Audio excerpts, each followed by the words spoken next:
എന്നെ ഒരേപോലെ ജോലി ചെയ്യാനോ ഒരേപോലെ ജീവിക്കാനാണോ ഇത്രയും വലിയ ഒരു ജീവിതമുള്ളത്? ചെയ്യേണ്ടതെല്ലാം നമ്മുടെ ഈ എളുപ്പം തേനെ ചെയ്തിരിക്കണം. இனி இன்னும் ஜீவிக்க எந்தோ அல்ல மொழ ஒரே வேலை பண்றதுக்கும் ஒரே மாதிரி பொழைக்கிறதுக்கும் இம்மா பெரிய வாழ்க்கை எதுக்கு? எதா இருந்தாலும் பூமி மேல இருக்கப்பே பண்ணிடணும். ಮರ್ಕ ಪೊರಕುವ ಪೋರೋಂ ಸರಿದಾನೆ. ಒಂದೇ ಕೆಲಸ ಮಾಡಕ್ಕ, ಒಂದೇ ತರ ಜೀವನ ಮಾಡಕ್ಕ ಇಷ್ಟು ದೊಡ್ಡ ಜೀವನ ಯಾಕ?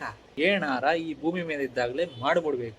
ಮತ್ತೆ ಉಡ್ತೀವ ಏನು ಹೇಳಮ್ಮೆ? ಎಕ್ಕೆ ಕಾಮ್ करने को एक ही तरीके से जीने को अगर इतना बड़ा जिंदगी क्यों?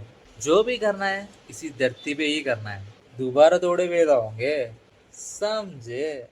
ఒకటేలాగా చేసే నాకే ఒకటేలాగా బతికే నాకే ఎంత పెద్ద బతికెందుకో ఏదైనా ఈ నేల మీద ఉన్నప్పుడే చేసేయాల పుడతామా ఏంటి మళ్ళీ చెప్పేమి